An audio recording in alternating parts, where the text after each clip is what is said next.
Hello everyone, and welcome to the Deeply Renegade podcast. My name is Molly, also known as the Deeply Renegade, and I'd like to welcome you guys to episode 217. Today is Sunday, February 4th, 2018, and I'm glad you could join me today.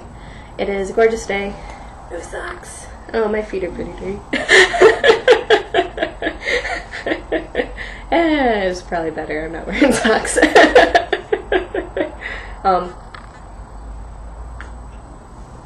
What would it be? I rearranged stuff so that it was easier I worked on stuff yesterday so that I could have a free day today.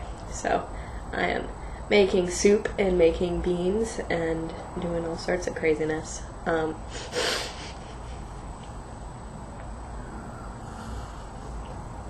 Apparently living the fabulous vegan lifestyle this week.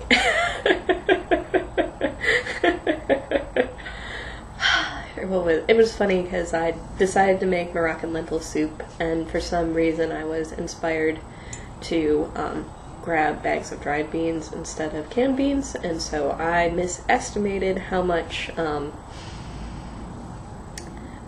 dry beans I needed in order to make the whatever equivalent of the cans, so it was just crazy.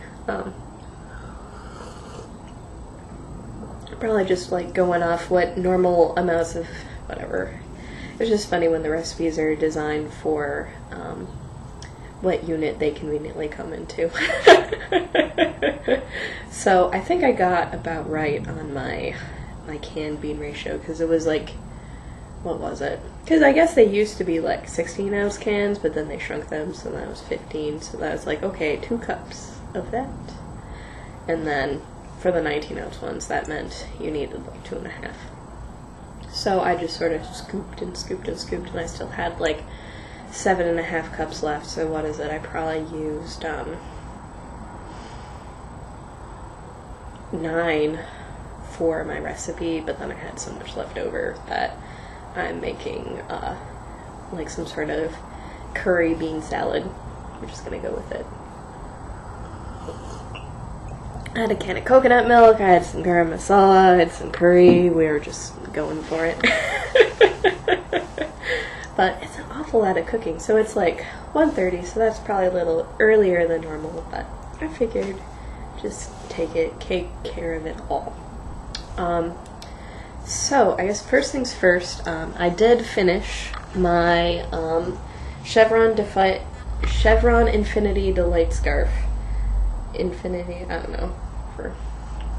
The pattern is mostly the Chevron Delight, but I knit it in the round and then grafted it together, and I put in a Mobius twist for funsies. It turns out it was probably a good idea to put in the Mobius twist, because it didn't necessarily lock in end to end the way that I was expecting to be. So this is sort of like half a repeat, made everything work out okay. I don't know, it was weird. So last week I ended up, after the podcast, ripping out what I'd grafted so far and restarting the graft, and I'm really happy with how the graft turned out on the whole bit. I'm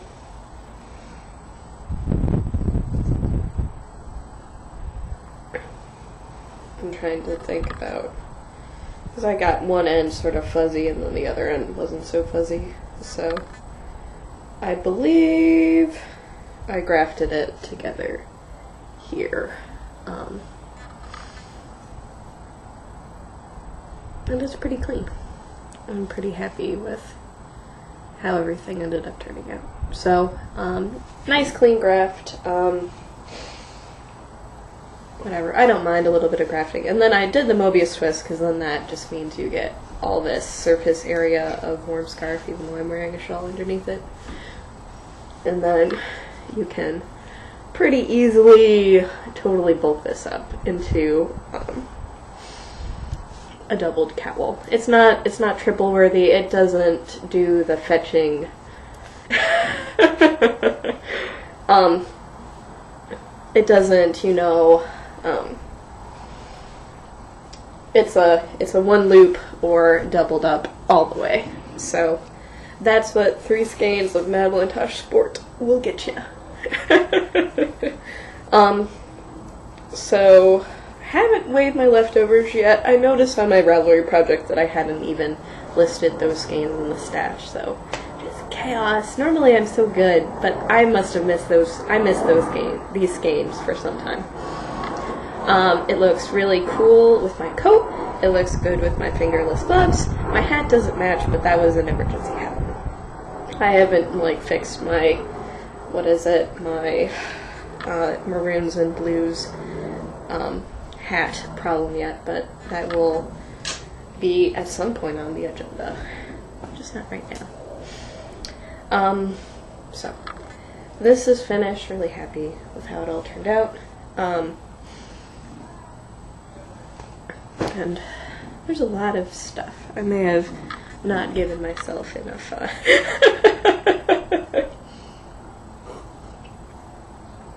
may have not given myself enough room, or there's just lots of things to talk about this week. It didn't feel like I was very productive. I don't know. It's weird. I can't explain it. But it's not like it's too crazy.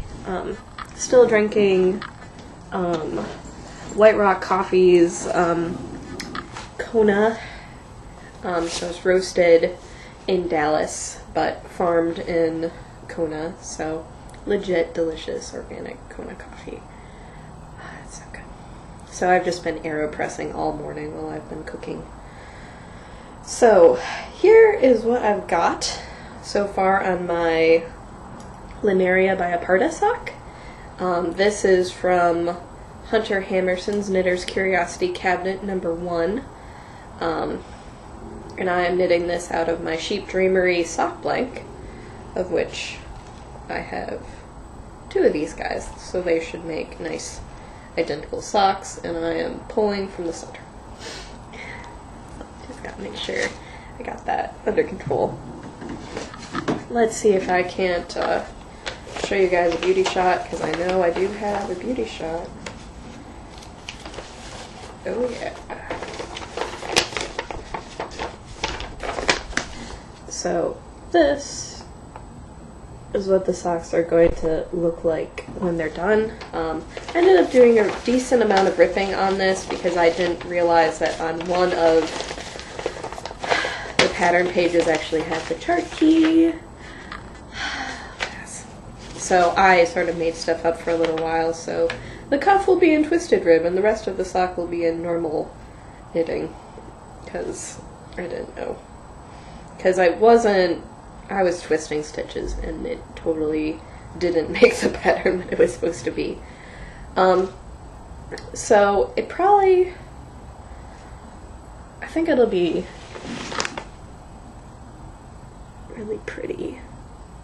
I haven't quite gone through a repeat yet, so this is why I feel like there hasn't been a lot of knitting this week, because I'm being monogamous right now with respect to knitting. Let's take it easy. So I would have thought I could have accomplished more.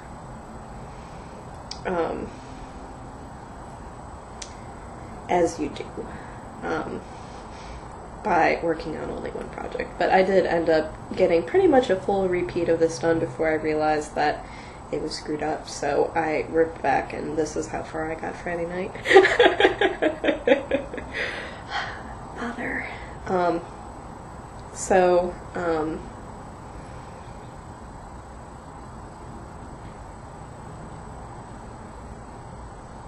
I missed a cable cross. Whatever.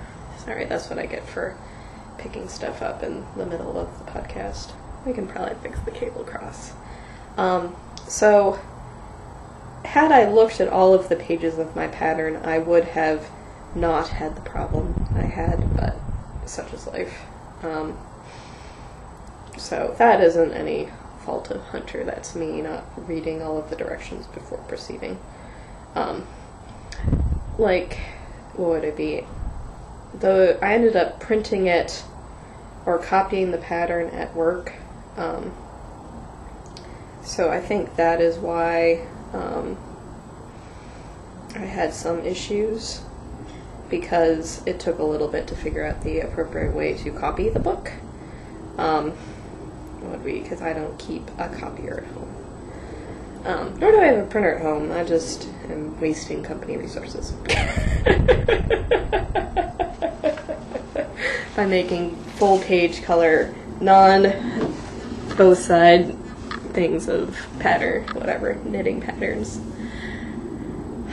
Whatever. I probably wouldn't have had that problem if I looked through all my sheets. Obviously, I have one sheet that's just a giant picture of the sock. Probably didn't need to print that page, but I can show you guys, so whatever. So that is my only project, and we'll see whether or not I go a little crazy and start some other project. I don't know. It's sort of like how my fiber's just lazily moving in the breeze. But that's all the knitting I have. I can talk sort of knitting adjacent, but it's not going to be this time. So as you guys may remember, I put together a giant combo spin. So this is 8 ounces of nest in 2 colorways. So this is Noel and Yuletide, which I combo spin together into a 3-ply gorgeous skein. It is superwash merino silk, and what I'm going to show you is the other skein. So this is one of the other skeins. I had a whole debacle where I didn't get all the yarn I wanted, but as you can see, this one is a good bit shorter. Oh wait, a good bit shorter, like we're talking a good foot shorter than the other one. I've been trying to get it to stop bleeding, and I went too far. I, honest to goodness, have fulled my skeins of yarn. So I just wanted to show head-to-head comparison between these, because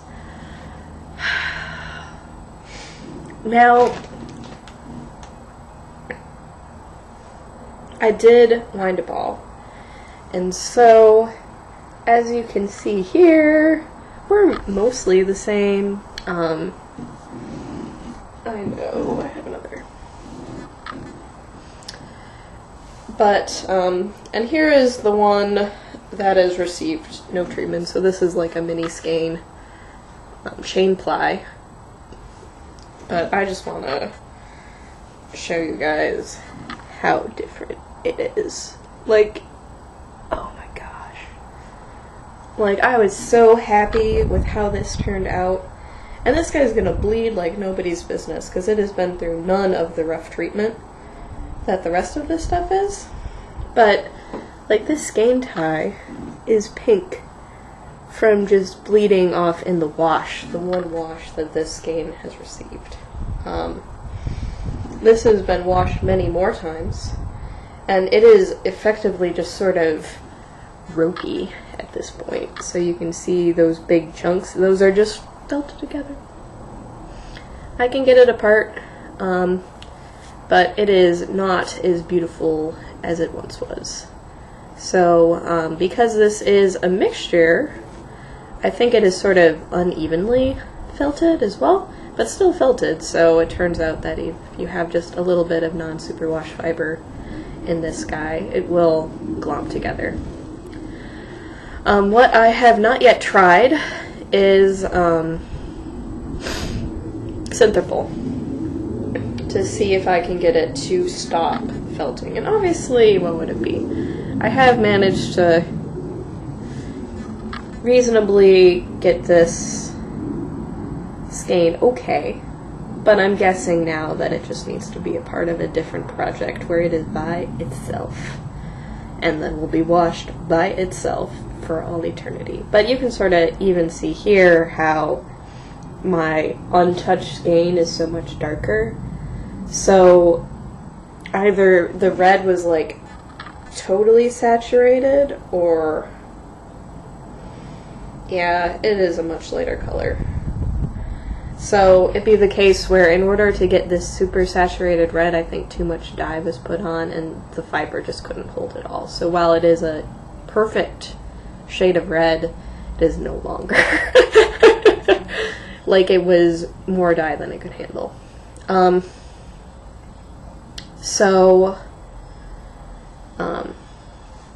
This means that I'm probably going to have to get another 2 braids of fiber so that I can make my breathing space. And probably actually what I would go with at this point is sort of the foresty green. I've been sort of debating what I want to do, and I think the foresty green, and it's actually sort of a lighter foresty green as it looks in here, is something to go with this. The red and blue probably would have been gorgeous, but what was I thinking?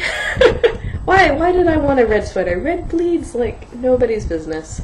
So, but I wanted to show you guys just a comparison of all of these. I was so happy with this yarn. But it's not dead, but I can't put it in a color. I can't put it in a stripy sweater. There's just no way. So, I'm probably gonna have to message Jen and be like, hey, here's the deal. Because what was it? Because she did end up dying, because it was the case where I only got half of the red when I'd originally ordered it, so she dyed up more and sent it my way. But, like, I have clearly washed out entirely too much red. So, I'll see whether or not I can get a custom order of the green. And green will not be as horrifyingly bleedy. And we'll go from there. But what was it? I do believe what ended up pushing it over the edge was that I was doing just Dawn, so I would put some Dawn in, put some water in, slosh it in, and then wait 20 minutes, and then rinse and just repeat with more Dawn, and it was just still going. The only thing that really seemed to work the best was when I put it in the pot with the undyed skeins, and I turned those skeins red. Every bit as red as those ones, and none of them turned out this red, which is why I think there was just too much dye. So while this color is gorgeous, it isn't actually sustainable. It's due to too much dye, I believe. So we'll figure something out. I think, what would it be? I was having some qualms with, what was it, the red itself, so I think the green will actually be a better color overall. And make for a very wearable, gorgeous sweater. So, it's on pause, which means I probably should start a different sweater now that it's winter. Since the sweater I wanted to start because it's winter isn't going to work out. So, I may be figuring out of my stash of sweater yarn what it is I want to do exactly. But I'll probably wind the other skein because something needs to be done in order to basically reskein it. So I'll wind the other skein. What I ended up doing to get it apart was I did a Nostopin from my my Swift. Then I wound it into a ball with my ball winder, and I haven't yet gone to the reskein step, but obviously I'm going to have to revise my yardages because it's a foot shorter now because it's old. So it's not even the same weight yarn anymore. So frustrating. I think I can make something gorgeous with it, so it'll be okay. Just it needs to be by itself. On the spinning front, well, what is it actually? Well, talk one more sweater. So, I did have a chance to consult with my friend Sarah. She got her degree in costuming, so I needed some help with this guy. So this is my mold cider.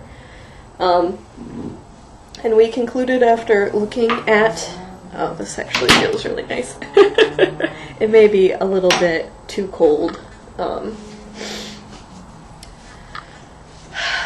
Well, it's probably like, I think the high was supposed to be 60 today, so it's slightly insane that I'm not wearing socks. So this is my mold cider. It is knit out of my first, it was my first hand-spun sweater. And I think, based on consulting with Sarah, the best course of action is to actually make the sleeves bigger to make things work right, because it's tight here. And I think that is because the sleeve doesn't have the right amount of ease, or maybe this armhole is too small. I can't quite tell.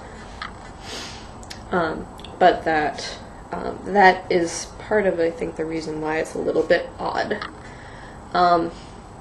So I got my buttons where I want them to be. I haven't like totally hidden the ends at this point, but it's certainly in the possibility. So this is a nice little jacket. It opens up nicely. It has, the awesome collar of awesomeness, and then this nice little detail here. So it's pretty nice. The problem is it is Shetland. I didn't do anything too extensive when I was working with it, so it is pretty scratchy. So it looks like it'll probably be enough to line the sleeves, but that I will need to knit bigger sleeves in order to make a lining so that this can be a coat. And then maybe if it goes well with the lining of the sleeves, I can line the rest of it. I'm not sure. But, like, what would it be? We were sort of looking at the pattern pictures because I was trying to figure out, like, where it was supposed to lie. And it looks like I did make the right size of shoulder, it's just sort of off the shoulder. And that's sort of how you made this underarm area reasonably roomy. So that's not too crazy, but that I'll probably have to take the sleeves out, see if I can make any modifications, and that it is supposed to be rolled cuff and it's supposed to be here. So that was what we figured out, but that it'll make it a lot easier to wear if the sleeves are lined. So actually I just sort of keep this on because it feels nice. So that's sort of what's next on the modification front, is making this a more usable object. It's been a few weeks since I've seen her, so it's sort of the case where it's like, okay, what needs to be done?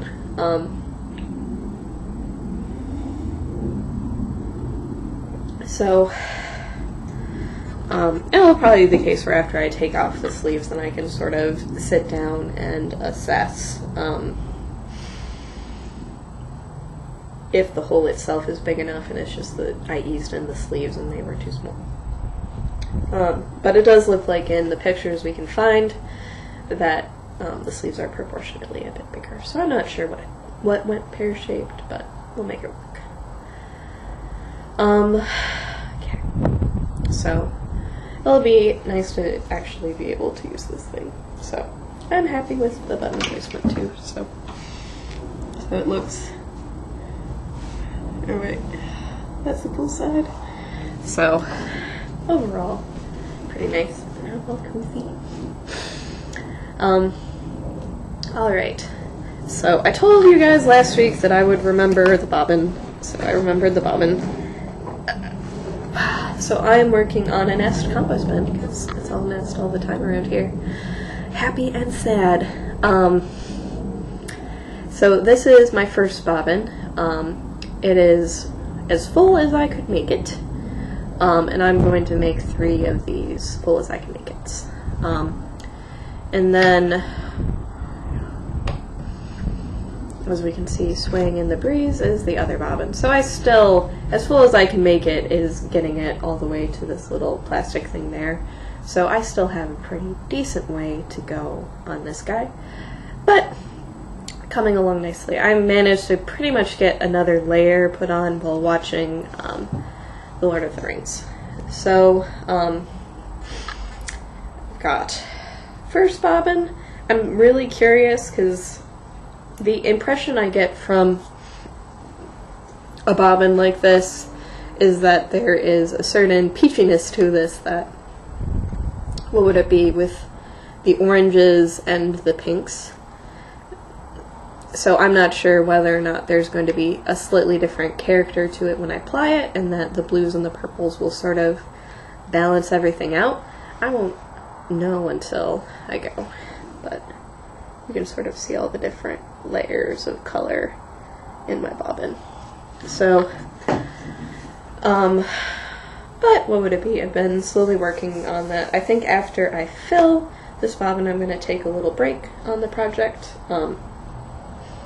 because I have different fiber. So, and that would be the case where I'm just sort of gonna flush that stuff and then call it good. So, I have queued up my fiber. I just sort of lay it on top of my bag, and then I'll pull out another handful and sort of arrange it all into something that I guess is sort of random, and then just spin, spin, spin in the dark and not have to worry about it too much. So, really curious how it's going to turn out, but obviously there's quite a bit more work until I can actually apply something together. And that I'll probably am going to do the what is it? After I get the 3 big bobbins done, then I'll weigh it into thirds and then separate it all out.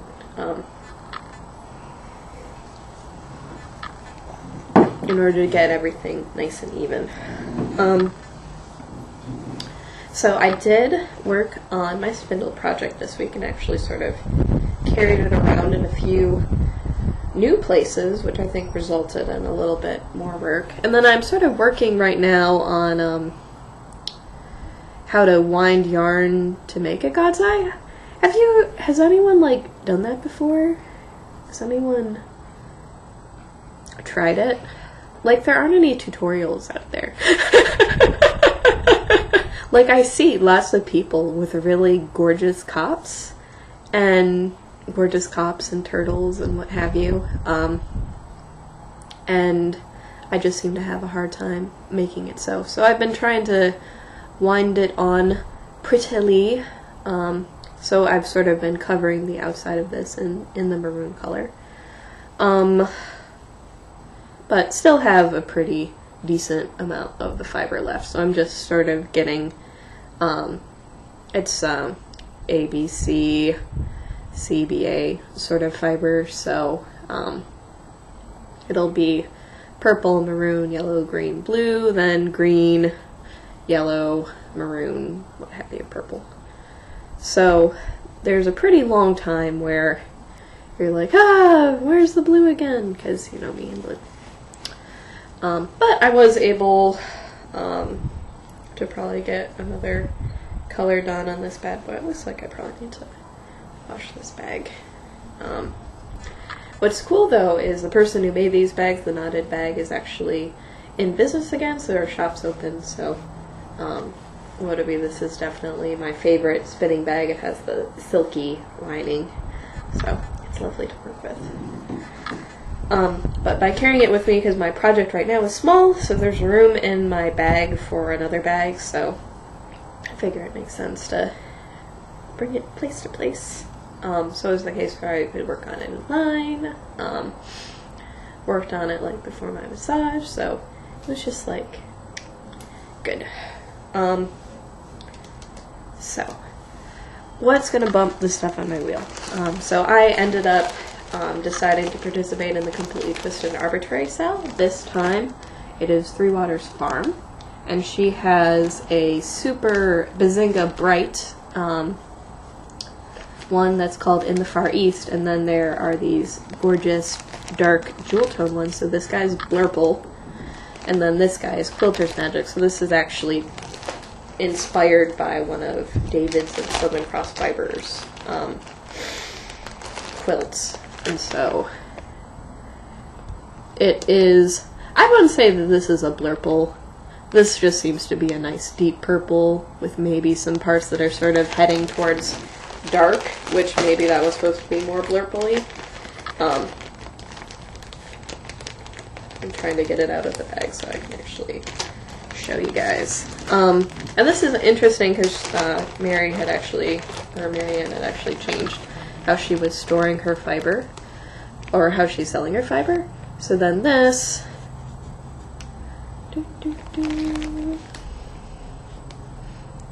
sorry, it doesn't look like this is doing something. Okay, we're good. Alright, so then this, I think, so this section right here would count as Blurple to me, and it's showing up entirely blue. You can sort of see maybe hints of purple there. This one had the blues and the green, sort of an olivey green, a couple different shades of blue, and then like purple and teal. And I just thought it was really gorgeous. And my plan is brioche. You know what the problem with that plan is? I need to spin it.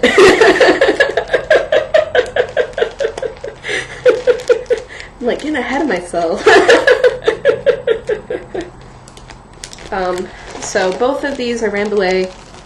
I don't recall spinning with much Rambouillet before, but French Merino. And I'm assuming that something really gorgeous will come out of it. So I think, what is it, even though they're both sort of dark tone, this one is so much darker, I think it'll make something lovely. And that I just wanted to make a brioche project. I've never made brioche before, and those colors inspired me.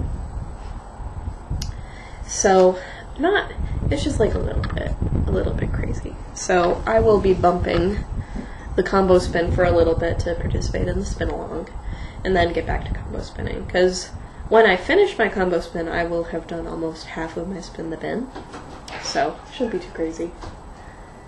Turn it off.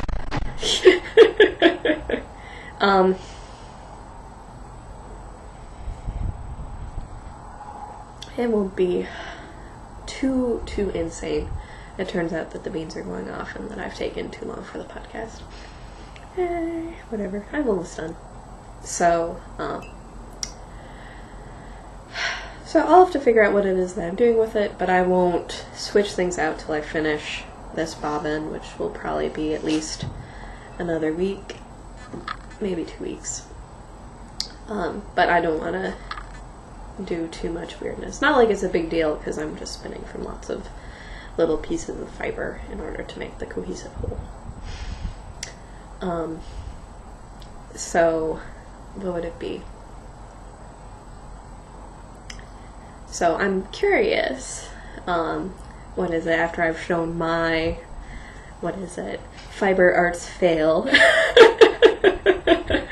Do you guys have any examples of fiber arts fails? What would it be? I think we all have had it happen to us, but sometimes we're a little ashamed to talk about it. So I would love to see you guys' fiber arts fails. What would it be? And hopefully we can all commiserate on our well-intentioned failures. Because what would it be? If you're not failing, you're not learning. Don't forget that. So, should be able to record next week. Shouldn't be a big deal there. Probably a Saturday episode. I don't know, it was sort of refreshing to do Saturday for some reason, but whatever. I